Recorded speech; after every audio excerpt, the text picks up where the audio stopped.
So how's it going, guys? Episode 4 of Krypton has came and went.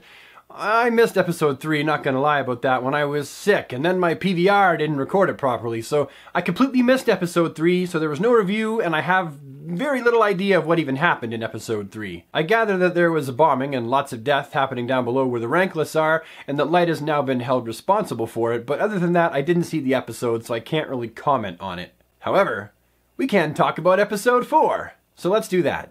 Now, the cool thing about this episode is that there were 2 really big revelations given to us as the viewers that make the story really begin to take shape. So the basic facts of this episode are, because of the bombing in the previous episode, Lyta-ZOD has been held responsible for it. She's been imprisoned and charged with treason, of which the charge is death. The punishment is to walk off the plank like Val-EL had to into that great big deep pit of sucks. Boom.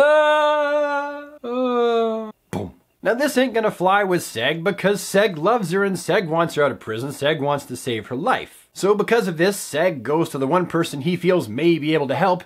He goes to Lyta, his future to-be linked with wife, gonna have a baby person. But remember, he doesn't love her. Now this isn't a secret from Lyta for very long. She actually already suspects it, and he just tells her, because I love her. That's why he wants to get her out of prison, and she's kind of like, yeah, I figured as much. I knew that. So later, Lyta pays a visit to Lyta, where she's basically like, hey, you know, what's going on? I mean, Seg wants me to get you out of here. I can get you out of here. You know, I mean, we're still going to have a baby after all, so I mean, it is what it is. There's a reason for all this. Just hang on a second if you haven't seen it. Now, Lyta tells Lyta the whole story, and Lyta gets pissed because she realizes that Lyta is being used by her father as a scapegoat, and she's innocent. At some point, she actually goes to see Jayna-ZOD as well, and says, I can get your daughter out of here, you just need to pledge allegiance to me, you need to be faithful to me, because we're thinking about maybe, possibly, you know, taking power, that kind of thing. Jayna's like, hell no, I'm not going to dishonor my name, that's ridiculous, why would I do that? And what you're talking about is treason.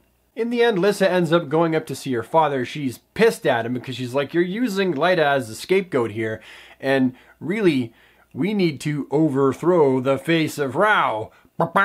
First giant revelation. Some of these characters' motivations and loyalties are not where they seem to be. Her father believes that the best way to do this so far is to allow Lyta to be executed. Meanwhile, Lyta is like, listen, if you let them execute Lyta, then really, we could unite the rankless under Seg. But that's not going to happen if Lyta gets put to death. Kiss all those thoughts of using Seg for any of this goodbye, because, I mean, obviously, if the person you love gets put to death, I mean, you're not going to be doing anything. You're going to be a wreck. You're going to be angry. You might even do something rash yourself and get caught and then put to death. If Lyta dies, Seg is useless to their plan, basically. Now, the whole time that's happening, Seg is panicking, and he's trying to figure out how to save Lyta because he doesn't want her to get put to death. He takes a small trip back to the fortress, where, previous episode, there was a woman named Rom, who is actually a sentry for Brainiac. In other words, feeding information back to Brainiac, a direct link, a direct connection to Brainiac. She's dying in the Fortress of Solitude, and they're trying to figure out how to bring her back to life and ask her some questions and get some information out of her. Spoiler, Rom dies in the fortress, saying only the last words, you have to stop Ona, and then dead. With that comes there being absolutely no more connection to Brainiac, connection severed. After this happens, Seg ends up getting himself arrested in town, gets ambushed, and he gets taken to a secret base, a secret hideout where he's being interrogated. And who are the people that are interrogating him? What are their purposes? What do they want to do with him? He wakes up in a torture room, basically. And it ain't pretty. They bring out this bug that's in a jar and they stick it on his face and it crawls around on his face and then crawls up his nose and into his brain. Turns out that that bug is really, really good at scoping out sentries. They're trying to find out if he's a sentry for Brainiac or not. The commander and his buddies that were holding Seg in the torture chamber that stuck the nasty bug up his nose, they know about Brainiac too. That was revelation number 2. Turns out he's not, and so they're like, hey, we just want information from you.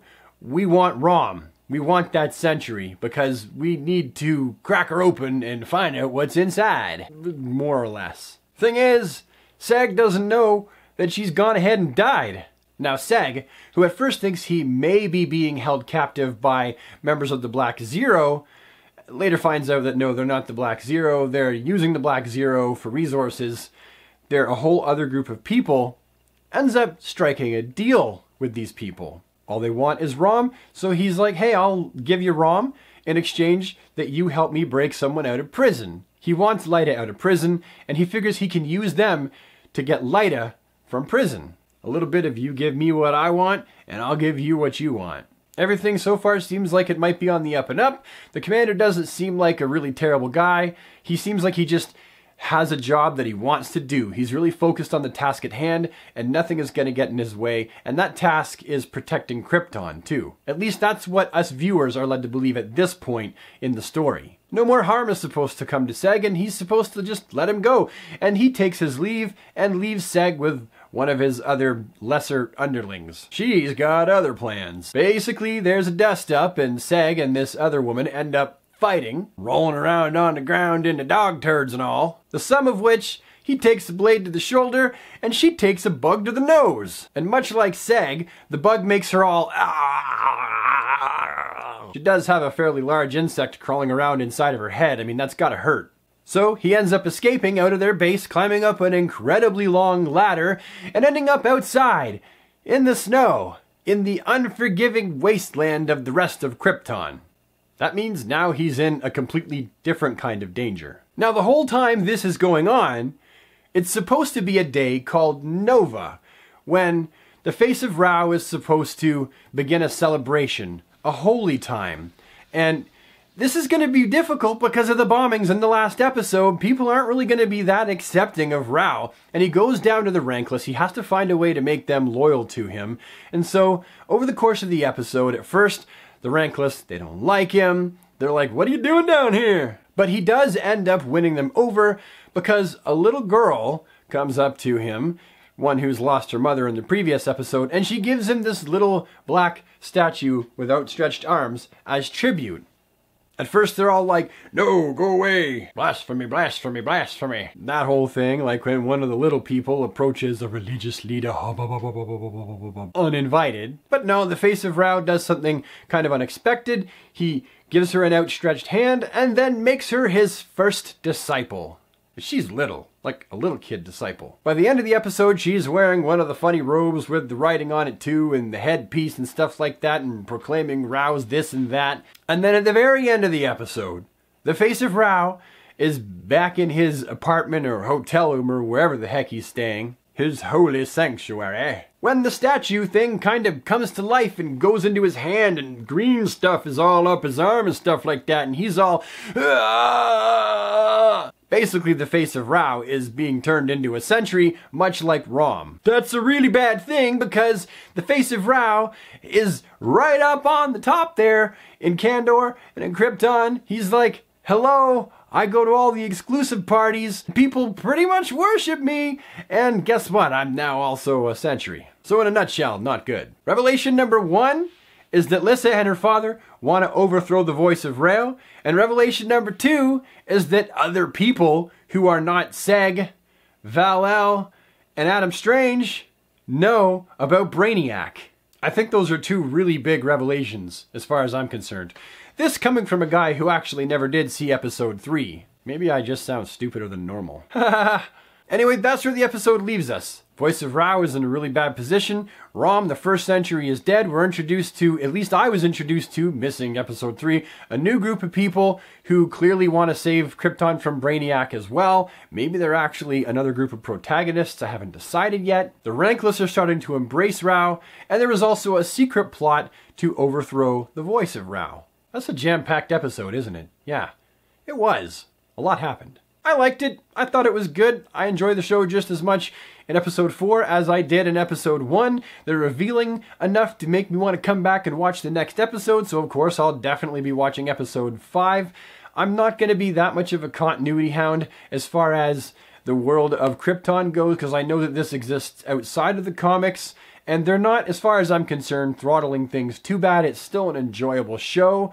And I'm having fun watching Seg's character development. That's something that is also really quite interesting for me. But I'm interested to know what you think about the show. Did you like it? Did you hate it? Did you fall off last week? Have you never watched it? Or is this the episode that has made you fall off? Or are you just as excited to watch episode 5 as you have been to watch episodes 1, 2, 3, and 4? Let me know down in the comment section below. Also, if you like this video, please take the time to leave a like on it, because that's the kind of thing that's going to let me know that I'm doing something right on this channel and you're enjoying the content. Also, if you think you may want to become a super friend and join the DC squad, then just hit the subscribe button. Remember to ding dong the bell so that you get notified and never miss a video if you so choose. And I will see you next time with the next one. Have a super day, friends. Take care.